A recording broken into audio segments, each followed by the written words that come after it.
Hello everyone, আসসালামু আলাইকুম। এটা আমার ইউটিউব চ্যানেল, নাম মুজাক্কির কুকিং হাউ। আমি আজকে একটা নতুন রেসিপি তৈরি করেছি। আজকের রেসিপি হলো দেরেস্তি আচার। যা যা উপকরণ লেগেছে তা হলো পুরা শুকনা মরিচ, সিদ্ধ দেওয়া ধনিয়া পাতা, পেঁয়াজ, রসুন, ম্যাজিক মশলা, লবণ। প্রথমে দেড় সিদ্ধ করে নিয়ে তারপর পানি ছেঁকে নিয়ে 60টা পেঁয়াজ দিয়েছি, 8টা শুকনো মরিচ দিয়েছি। ধনিয়া পাতা চাটনির স্বাদ বাড়ায়। দেরেস্তি অনেক কিছু বানানো যায়, যেমন ফুটকি শিরা, এমন ভাজি, এমন চাটনি, আরও অনেক কিছু বানানো যায়। আজ আমি তৈরি করেছি ঢেঁড়সের ভর্তা, যেটা বানানো অনেক সহজ, খেতে অনেক মজা।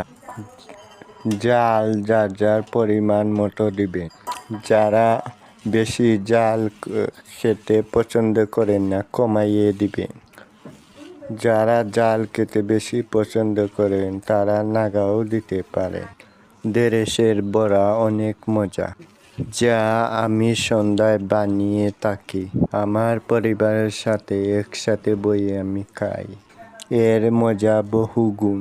সাথে ম্যাজিক মশলা মিশাইলে অনেক মজাদার হয়। আর যদি একটু সরিষার তেল দেওয়া হয় আরও মজা লাগে। সিদ্ধ ঢেঁড়স থালের মধ্যে নিয়ে সব কিছু দিয়ে একসাথে লবণ মিশিয়ে মাখিয়ে নিতে হয়।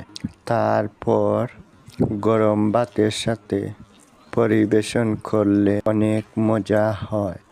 আমি প্রতি সপ্তাহে একদিন ট্রাই করি। আপনারা বাসাতে ট্রাই করতে পারেন।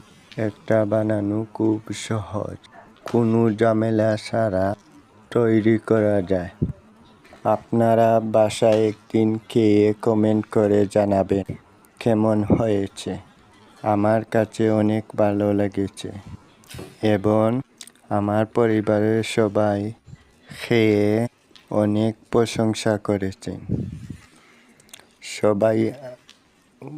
সবাই ভালো থাকুন, আমার জন্য দোয়া করবেন, বেশি বেশি লাইক, কমেন্ট, শেয়ার করবেন। ধন্যবাদ সবাইকে। বাই বাই, টাটা, আল্লাহ হাফিজ।